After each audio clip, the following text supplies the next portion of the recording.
जय हिंद दोस्तों, आपका अपने YouTube चैनल क्रिक एसएससी में स्वागत है। सो गाइस, आज के इस वीडियो में एसएससी एमटीएस 2024 के लिए टॉप 30 जीके जीएस के स्पेशल क्वेश्चंस को इस वीडियो में डिस्कस करने वाले हैं। और इस वीडियो में जितने भी क्वेश्चन लिए गए हैं वो सभी क्वेश्चन एसएससी एमटीएस 2024 के लिए मोस्ट इंपॉर्टेंट और सिलेक्टेड हैं।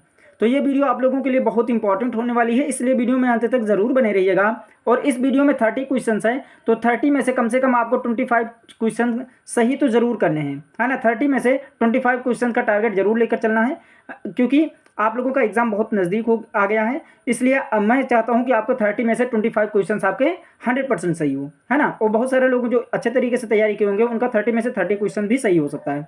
तो आप इस वीडियो को एक टेस्ट नुमा भी ले सकते हैं, और इसके साथ साथ मैं इंपॉर्टेंट पॉइंट्स को भी डिस्कस किया हूँ हर एक क्वेश्चन का। तो इसलिए वीडियो में अंत तक जरूर बने रहिएगा और इस चैनल को सब्सक्राइब जरूर कर लीजिएगा। तो चलिए हम वीडियो को स्टार्ट करते हैं। हमारा पहला क्वेश्चन कह रहा है कि निम्नलिखित में से किस आंदोलन की शुरुआत बंगाल में हुई थी, है ना। आप लोग साथ साथ में कमेंट भी करते चलिए, जिससे कि आपका कॉन्फिडेंस लेवल बढ़ेगा, है ना। आप लोग कमेंट बॉक्स खोल कर रखिए, आप लोग क्वेश्चन लिखिएगा और उसका कौन सा ऑप्शन सही है उस ऑप्शन को लिख दीजिएगा बस, है ना।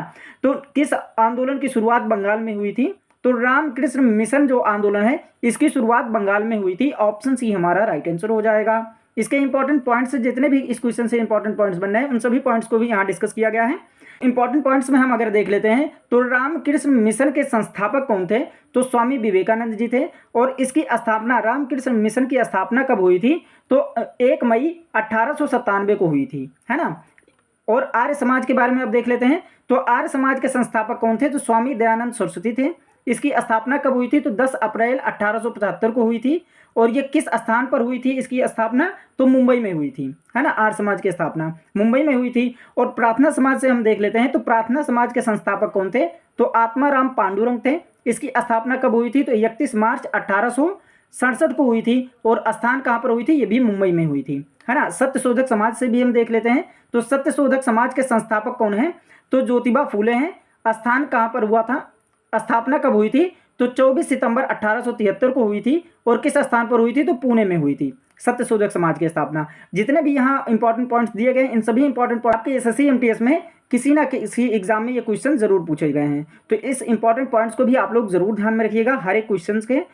तो नेक्स्ट क्वेश्चन की ओर बढ़ते हैं कि निम्नलिखित में से कौन सा शब्द तैराकी के खेल से संबंधित नहीं है? तो कौन सा शब्द जो है ये तैराकी के खेल से संबंधित नहीं है?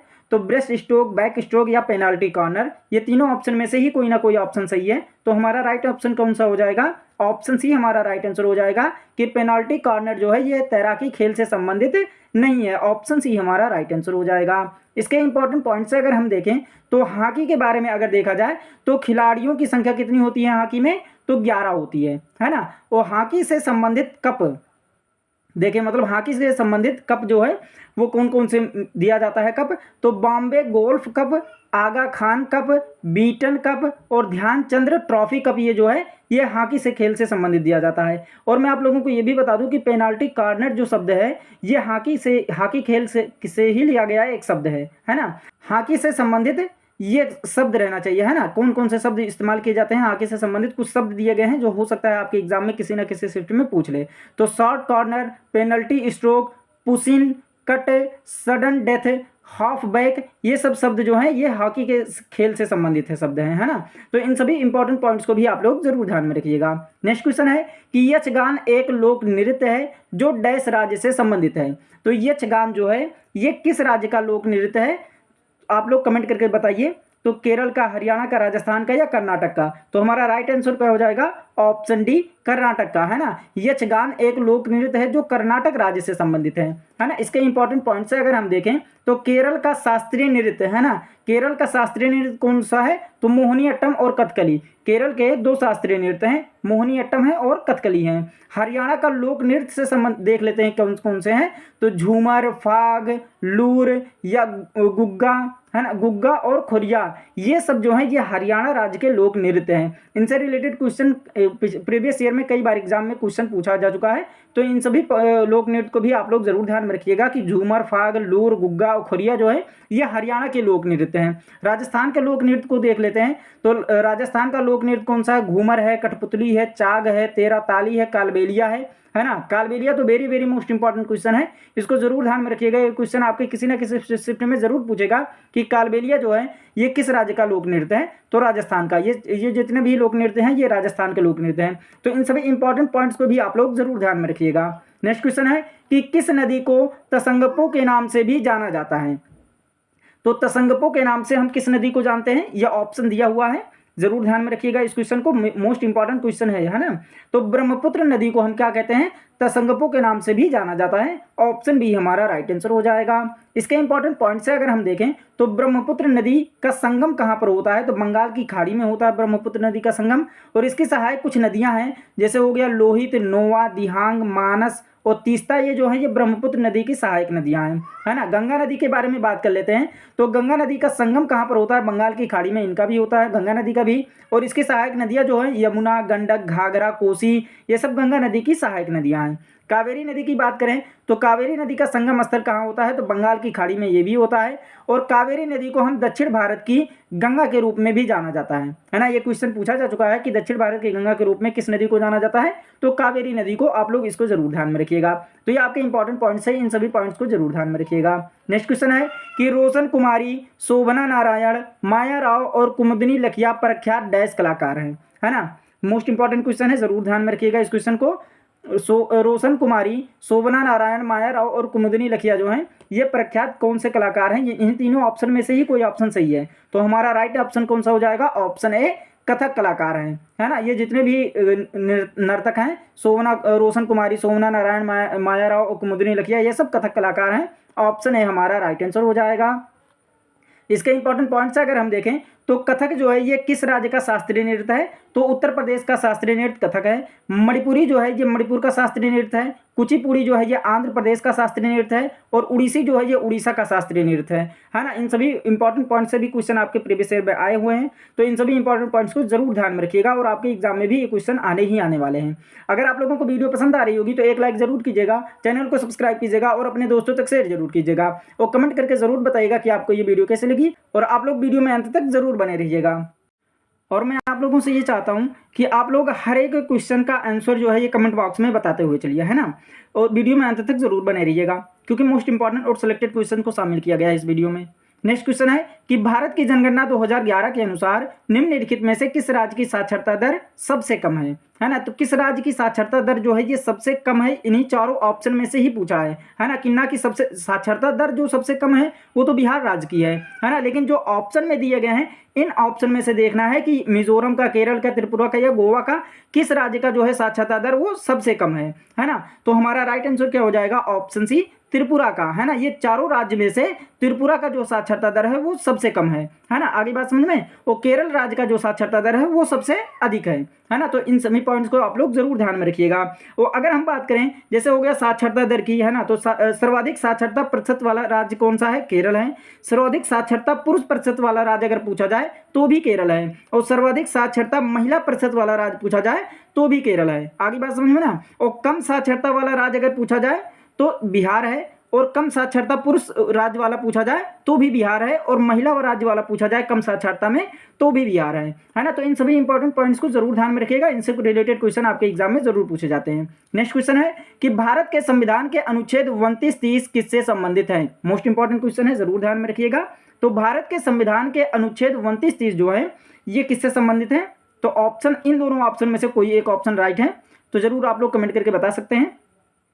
तो अनुच्छेद 29-30 जो है ये सांस्कृतिक एवं शैक्षणिक अधिकार से संबंधित है। ऑप्शन डी हमारा राइट आंसर हो जाएगा। इसके इंपॉर्टेंट पॉइंट से अगर हम देखें तो स्वतंत्रता का अधिकार किस अनुच्छेद से संबंधित है, तो अनुच्छेद 19 से लेकर 22 जो है ये स्वतंत्रता का अधिकार से संबंधित है।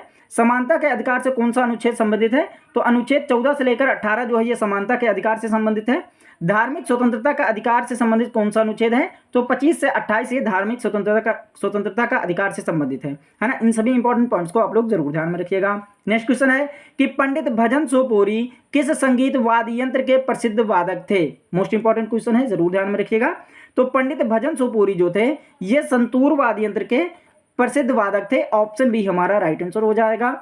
मोस्ट इंपॉर्टेंट पॉइंट्स अगर हम देखें तो सबसे मशहूर अगर तबला वादक कोई है तो जाकिर हुसैन है। और इनसे रिलेटेड क्वेश्चन आपके हर एक एग्जाम में ये क्वेश्चन पूछा जाता है, और आपके आने वाले भी 2024 में एग्जाम है SSC MTS का, उसमें 100% ये क्वेश्चन जरूर पूछा जाएगा कि तबला वादक कौन है तो जाकिर हुसैन है, और सितार वादक कौन है पंडित रविशंकर है ना। इन दोनों पॉइंट्स को आप लोग जरूर ध्यान में रखिएगा, इनसे रिलेटेड क्वेश्चन हर एक एग्जाम में ये क्वेश्चन पूछा जाता है। नेक्स्ट क्वेश्चन है कि प्रसिद्ध बृहदेश्वर मंदिर किस राज्य में स्थित है ना। मोस्ट इंपॉर्टेंट क्वेश्चन ये भी है। तो प्रसिद्ध बृहदेश्वर मंदिर जो है ये किस राज्य में स्थित है। ऑप्शन आपके चारों ऑप्शन सामने हैं, आप लोग कमेंट करके बताइए।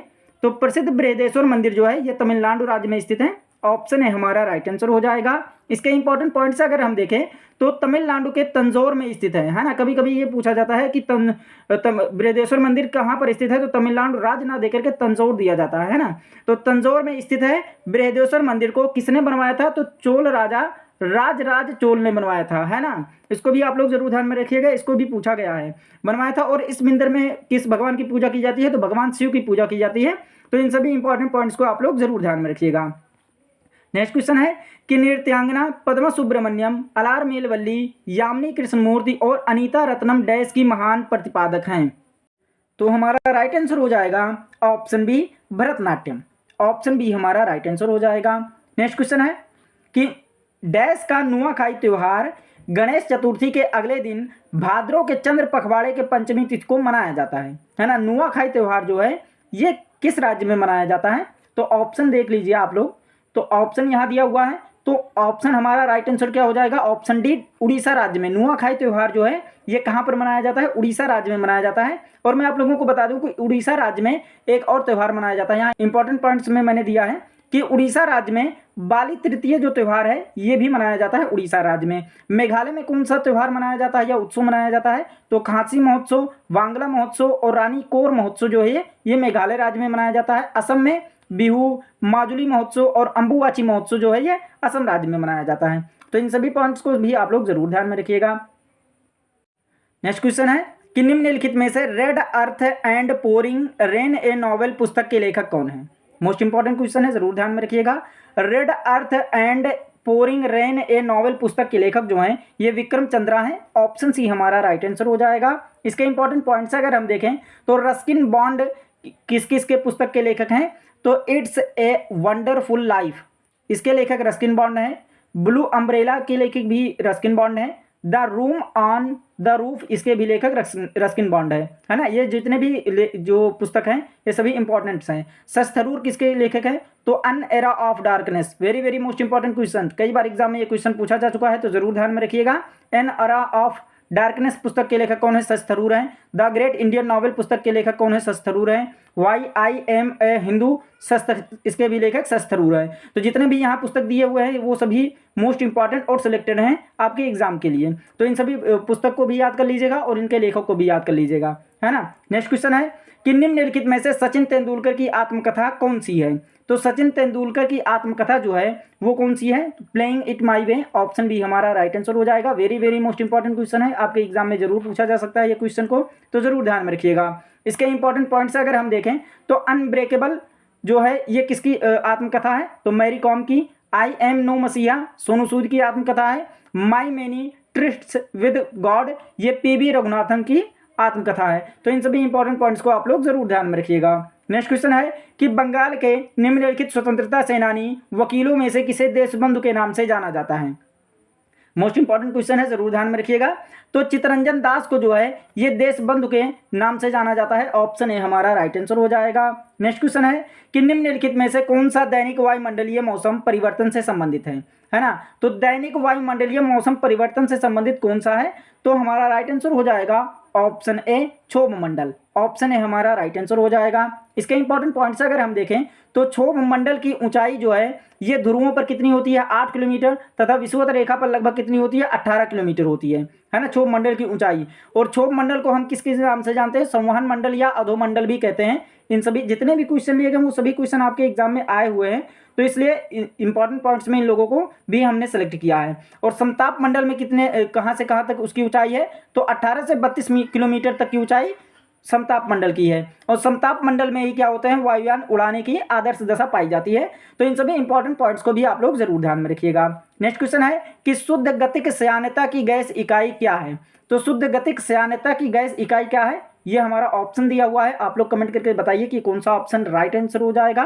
तो ऑप्शन बी हमारा राइट आंसर हो जाएगा, स्टोक्स, है ना। शुद्ध गतिक श्यानता की गैस इकाई जो है ये स्टोक्स है। ऑप्शन बी हमारा राइट आंसर हो जाएगा।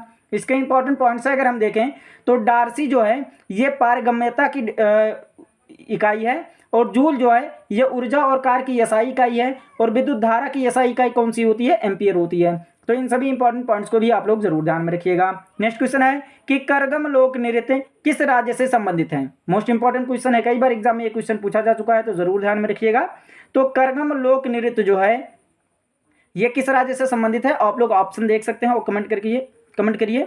तो हमारा ऑप्शन सी राइट आंसर हो जाएगा कि तमिलनाडु से संबंधित है। करगम लोक नृत्य जो है ये तमिलनाडु राज्य से संबंधित है। इसके इंपॉर्टेंट पॉइंट्स अगर हम देखें तो तमिलनाडु राज्य का एक और लोक नृत्य है, वो है उसे कुम्मी कहा जाता है। और असम का लोक नृत्य क्या है, बिहू और बागुरुम्बा, है ना। ये सब असम का लोक नृत्य है, इसको भी आप लोग जरूर ध्यान में रखिएगा। नेक्स्ट क्वेश्चन है कि भारतीय राष्ट्रीय कांग्रेस का पहला अधिवेशन डैश में आयोजित हुआ था, है ना। तो भारतीय राष्ट्रीय कांग्रेस का पहला अधिवेशन कहां पर आयोजित हुआ था, यह आपके ऑप्शन है। आप लोग कमेंट करिए कि कौन सा ऑप्शन राइट आंसर हो जाएगा। तो हमारा राइट आंसर हो जाएगा ऑप्शन बी, मुंबई, है ना। पहले बम्बई कहा जाता था, तो अब मुंबई हो गया, है ना। तो मुंबई हमारा राइट आंसर हो जाएगा। इसके इंपॉर्टेंट पॉइंट्स अगर हम देखें तो भारतीय राष्ट्रीय कांग्रेस के प्रथम अधिवेशन की अध्यक्षता किसने की थी, तो WC बनर्जी ने की थी। और भारतीय राष्ट्रीय कांग्रेस का पहला अधिवेशन किस सन में हुआ था, तो 28 दिसंबर 1885 को हुआ था। तो ये दोनों पॉइंट्स आप लोगों के लिए बहुत इंपॉर्टेंट है, इन दोनों पॉइंट्स को आप लोग जरूर ध्यान में रखिएगा। नेक्स्ट क्वेश्चन है कि निम्नलिखित में से कौन सा अरुणाचल प्रदेश का एक कृषि उत्सव है जो गालो जनजाति द्वारा मनाया जाता है। तो अरुणाचल प्रदेश का एक कृषि उत्सव है जो गालो जनजाति द्वारा मनाया जाता है। तो हमारा राइट आंसर क्या हो जाएगा, मोपिन, ऑप्शन डी हमारा राइट आंसर हो जाएगा। मोस्ट इंपॉर्टेंट क्वेश्चन है, जरूर ध्यान में रखिएगा इस क्वेश्चन को। इसके इंपॉर्टेंट पॉइंट्स अगर हम देखें, लोसर उत्सव जो है अरुणाचल प्रदेश का है और किस जनजाति द्वारा मनाया जाता है, तो मोनपा जनजाति द्वारा। और कर्मा जो है ये उत्सव ये झारखंड का है, और इसके किस जनजाति द्वारा मनाया जाता है, तो मुंडारी और संथाल, ये दोनों जनजातियों के द्वारा कर्मा मनाया जाता है उत्सव। और उगादि उत्सव जो है ये कर्नाटक का है। मोस्ट इंपॉर्टेंट क्वेश्चन है, जरूर ध्यान में रखिएगा इस क्वेश्चन को, कई बार एग्जाम में ये क्वेश्चन पूछा जा चुका है। अगर आप लोगों को वीडियो पसंद आ रही होगी तो एक लाइक जरूर कीजिएगा, चैनल को सब्सक्राइब कीजिएगा और अपने दोस्तों तक शेयर जरूर कीजिएगा, और कमेंट करके जरूर बताइएगा कि आपको ये वीडियो कैसी लगी, और वीडियो में अंत तक जरूर बने रहिएगा। और मैं आप लोगों से कहूँगा कि अभी तक आप लोगों ने लाइक नहीं किया है तो एक लाइक जरूर कीजिए और कमेंट करते रहिए, है ना। हर एक क्वेश्चन का आंसर अगर आप लोग कमेंट करते रहेंगे तो आप लोगों का कॉन्फिडेंस खुद ब खुद बढ़ेगा कि हाँ मैंने इस क्वेश्चन का राइट आंसर बताया है ना। और आप लोग देख ही रहे होंगे कि कितने इंपॉर्टेंट पॉइंट्स को मैं आप लोगों के लिए कवर किया हूँ।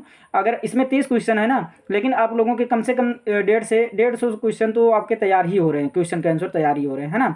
तो ऐसा निरंतर वीडियो पाने के लिए इस चैनल को सब्सक्राइब जरूर कर लीजिएगा। नेक्स्ट क्वेश्चन है कि the race of my life प्रसिद्ध भारतीय खिलाड़ी डैश की आत्मकथा है। मोस्ट इंपॉर्टेंट क्वेश्चन है, जरूर ध्यान में रखिएगा इस क्वेश्चन को, कई बार एग्जाम में ये क्वेश्चन पूछा जा चुका है। तो the race of my life जो है ये प्रसिद्ध भारतीय खिलाड़ी मिल्खा सिंह की आत्मकथा है। ऑप्शन बी हमारा राइट आंसर हो जाएगा। नेक्स्ट क्वेश्चन है कि खजुराहो के मंदिर किस राजवंश के दौरान बनाए गए थे। तो खजुराहो के मंदिर जो है ये चंदेल राजवंश के दौरान बनाए गए थे। ऑप्शन बी हमारा राइट आंसर हो जाएगा। नेक्स्ट क्वेश्चन है कि गौर नृत्य राजस्थान के डैश समुदाय द्वारा किया जाता है। तो गौर नृत्य जो है यह राजस्थान के भील समुदाय द्वारा किया जाता है। ऑप्शन सी हमारा राइट आंसर हो जाएगा। नेक्स्ट क्वेश्चन है कि भारतीय संविधान का अनुच्छेद 17 डैश से संबंधित है। Very most important question, very most important question. आपके एग्जाम में 100% किसी न किसी शिफ्ट में ये क्वेश्चन जरूर पूछा जाएगा, तो इस क्वेश्चन को जरूर ध्यान में रखिएगा। तो अनुच्छेद 17 जो है ये अस्पृश्यता के उन्मूलन से संबंधित है। ऑप्शन बी हमारा राइट आंसर हो जाएगा। नेक्स्ट क्वेश्चन है कि 2011 की जनगणना के अनुसार निम्न में से किस राज्य का लिंगानुपात सबसे अधिक है। तो किस राज्य का लिंगानुपात सबसे अधिक है, तो हमारा राइट आंसर हो जाएगा केरल राज्य का। ऑप्शन सी हमारा राइट आंसर हो जाएगा। नेक्स्ट क्वेश्चन है कि गैल्वेनीकरण वह प्रक्रिया है जिसमें लोहे को जंग लगने से बचाने के लिए इस पर डैश की एक पतली परत चढ़ाई जाती है। तो ये गैल्वेनीकरण वह प्रक्रिया है जिसमें लोहे को जंग लगने से बचाने के लिए इस पर किसकी परत चढ़ाई जाती है, तो जस्ते की एक पतली परत चढ़ाई जाती है। ऑप्शन ए हमारा राइट आंसर हो जाएगा। नेक्स्ट क्वेश्चन है कि निम्नलिखित में से किसने सल्तनत काल के 2 मूल सिक्के चांदी का टंका और तांबे का जीतल चलवाया था, है ना। किसने चलवाया था, तो इल्तुतमिश ने। ऑप्शन सी हमारा राइट आंसर हो जाएगा। नेक्स्ट क्वेश्चन है कि वाकर कप निम्नलिखित में से किस खेल से संबंधित है। तो वाकर कप जो है ये किस खेल से संबंधित है, तो गोल्फ से संबंधित है। ऑप्शन ए हमारा राइट आंसर हो जाएगा। नेक्स्ट क्वेश्चन है कि निम्नलिखित में से कौन सा विटामिन हमारी त्वचा और आंखों को स्वस्थ रखने में सहायता करता है। तो विटामिन ए जो है ये हमारी त्वचा और आंखों को स्वस्थ रखने में सहायता करता है। ऑप्शन सी हमारा राइट आंसर हो जाएगा। नेक्स्ट क्वेश्चन है कि वर्ष 2011 की जनगणना के अनुसार नई दिल्ली जिले की साक्षरता दर कितनी है। तो वर्ष 2011 की जनगणना के अनुसार नई दिल्ली जिले की साक्षरता दर जो है ये 88.01% है। ऑप्शन ए हमारा राइट आंसर हो जाएगा। नेक्स्ट क्वेश्चन है कि भारतीय राष्ट्रीय कांग्रेस के निम्नलिखित अधिवेशनों में से किस अधिवेशन की अध्यक्षता पहली बार एक महिला ने की थी। तो हमारा राइट आंसर हो जाएगा ऑप्शन ए कोलकाता 1917 की, है ना। ऑप्शन ए हमारा राइट आंसर हो जाएगा। तो ये आपके 30 क्वेश्चन है जो आपके एग्जाम के लिए बहुत इंपॉर्टेंट हैं। अगर वीडियो पसंद आई होगी तो एक लाइक जरूर कीजिएगा, चैनल को सब्सक्राइब कीजिएगा और अपने दोस्तों तक शेयर जरूर कीजिएगा और कमेंट करके जरूर बताइएगा कि आपको ये वीडियो कैसी लगी। और आप लोग ये 10 क्वेश्चन मैंने जो लिया है इसमें आपके एक्स्ट्रा फैक्ट नहीं बता पाया क्योंकि टाइम कम होने की वजह से मैं उसका विवरण नहीं दे पाया हूँ। लेकिन कल से आप लोगों के कम से कम आपके 50 क्वेश्चन के, है ना, 50 क्वेश्चन के आपके एक्स्ट्रा फैक्ट्स क्वेश्चन मिलते रहेंगे, है ना। और आप लोगों को हर वीडियो में 50 क्वेश्चंस आपको मिलते रहेंगे जिससे कि आपकी एग्जाम की तैयारी बहुत बेहतर तरीके से हो जाए। आज थोड़ा कम टाइम की वजह से इतने ही क्वेश्चंस हो पाया है ना। तो आप लोग नाराज मत होइएगा, आपको कल से 50 क्वेश्चंस के आपके एक्स्ट्रा फैक्ट्स के साथ क्वेश्चन मिलते रहेंगे। तो इसलिए इस चैनल को सब्सक्राइब जरूर कर लीजिएगा और इस वीडियो को एक लाइक और कमेंट करके जरूर बताइएगा कि आपको ये वीडियो कैसे लगी। मिलते हैं नेक्स्ट वीडियो में, तब तक take care and bye bye.